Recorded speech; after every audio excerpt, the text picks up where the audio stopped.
This is where human kidneys are being traded. And it's happening right out in the open. Why has Eldoret in Kenya become an international hotspot for organ trafficking? There are very powerful people who may be involved. My life could be in danger. In a months-long investigation with German media organizations Der Spiegel and ZDF, we researched a multi-million organ trafficking network reaching far beyond Kenya's borders. And its devastating impact on those affected.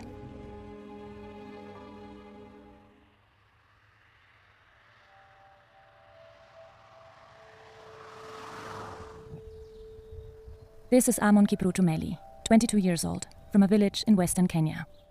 He sold his kidney to start a new, better life. But the promises turned out to be false. Amon was promised $6,000 for his kidney. A middleman took him to Mediheal Hospital in Eldoret, where he was received by a team of Indian doctors, Amon says. They did not explain anything to me. The one who had taken me pointed at people around us and said, "Look, they all donated and they are okay." They took blood and tissue tests from Amon. Then he met the person who was supposed to receive his kidney, an elderly Somali woman, Amon says. Then 2 doctors asked him to sign documents in English that he didn't understand. He asked me how old I was, and when I told him, he said I was too young. Then he said I would still be okay, and there was no problem. Amon had just turned 22. He had the surgery, and after only a few days of recovery, he says, they paid him less than agreed, $4,000 instead of $6,000, and sent him home. He used the money to buy a phone and a car that soon broke down. He fainted, so I decided to rush him to hospital. There, doctors told her Amon was missing one of his kidneys. She was shocked to learn he had sold it. That is where I found that he does not have one kidney. She reported the incident to the police. We will later meet the investigator working on organ trafficking cases in Eldoret. We meet 4 men who claim to have gone through a similar process like Amon. They say they too have sold their kidneys at Mediheal Hospital in the past 3 years. They also claim no health risks were explained to them before surgery. They also believe the promise of a better life. I went there because I had a dream of building a house, and I thought I could get a job to sustain me. They were only paid $2,000 each, they say. Kennedy bought a motorbike on credit, but soon he couldn't pay the loan and the creditors took it away. They all say recruiters working with Mediheal offered them a $400 commission for each donor they recruit. One of them recruited 2 people, he says, but stopped after. We want to understand how the system operates and managed to speak with a former long-term employee of Mediheal Hospital. The buying and selling of transplants started many years ago, he says. First, with Kenyan donors and Somali recipients. Then, starting in 2022, recipients came from Israel. And, as of last year, Germany.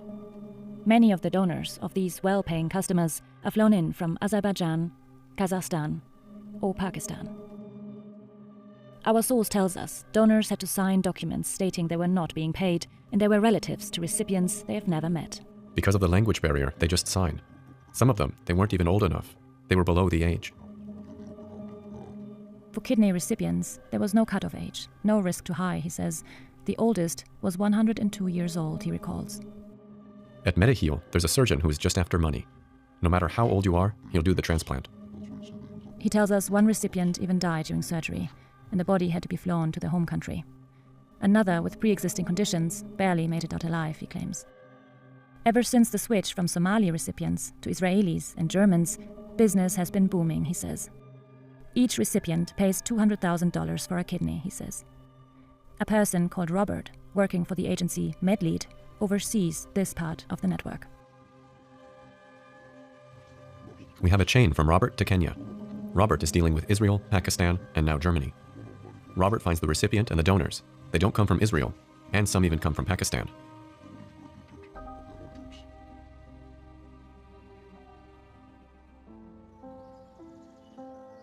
We want to learn more about Robert's company, Medlead.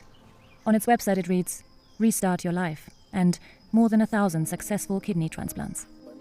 It promises a transplantation in only 30 days, and it also says everything is done according to organ donation law, and promises the donors are altruistic and found via organ donation organizations. We also find Mediheal Germany's Facebook page, where they post testimonial videos of their clients.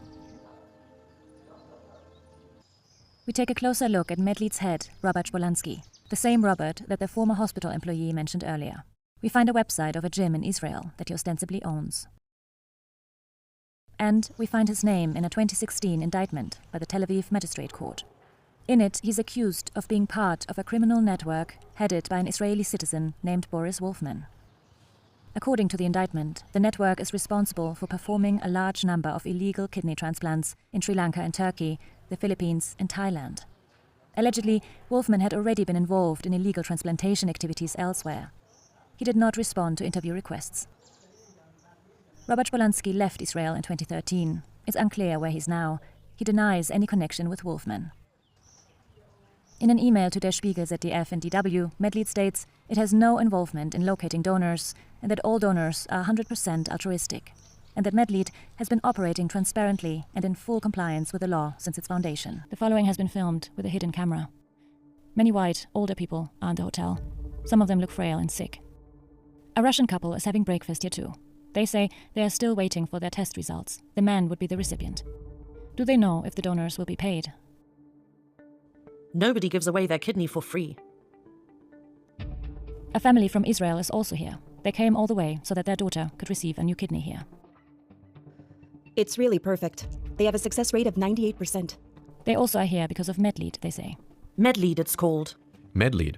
It's a company that's sitting in Turkey or London. The next day. At this clinic, Mediheal patients are supposedly receiving dialysis this morning. A 72-year-old man from Israel says he's waiting for his kidney transplant. you don't know who your donor is going to be. It's a little fishy. You're not supposed to pay, but you pay. So sometimes you have to sign that it's all fine.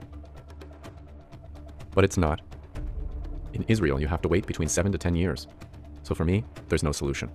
Is he going to meet his donor? I'm going to meet mine also, yes. And the story is that it's an old cousin of mine that somehow came to be in East Africa at the same time as me. Something like this. He hopes to have his transplant made in a week's time, and that it will all go well.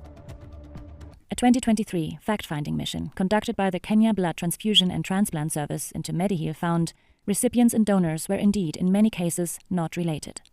Transplants were conducted despite poor matching results. High-risk transplants were conducted, including cancer and extreme ages. Of note, all foreign surgeries on both donor and recipient were cash transactions.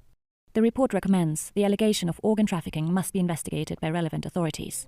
It also advises a follow-up inspection in 3 months' time. The report was never published, nor its conclusions implemented. We meet with a criminal investigator working on organ trafficking cases, and it's not just Mediheal, he says. A high-ranking security source confirmed this to DW. So what's behind this? Several of our sources allege the multi-million-dollar business is being protected by people in high government positions. The founder and chairman of the Mediheal Group is Swarup Mishra. He's a former MP and is said to have good relations with Kenya's President William Ruto.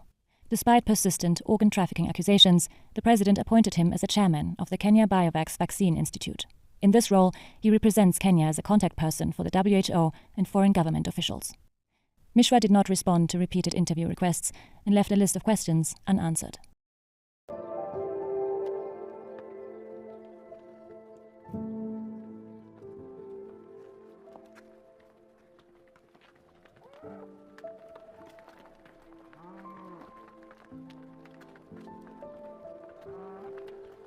President William Ruto has suspended former KES's MP Swarup Mishra from his position as chairperson of the board of directors of the Kenya Biovax Institute. President William Ruto announced Dr. Mishra's immediate suspension as the chairperson of the Kenya Biovax Institute, a position he has held since November 22, 2024. The suspension will remain in effect pending the outcome of ongoing investigations. The government-led probe, triggered by a red flag from the Global Transplantation Society, revealed serious irregularities in Mediheal's transplant operations. A team formed to investigate the hospital is expected to submit a report within 90 days.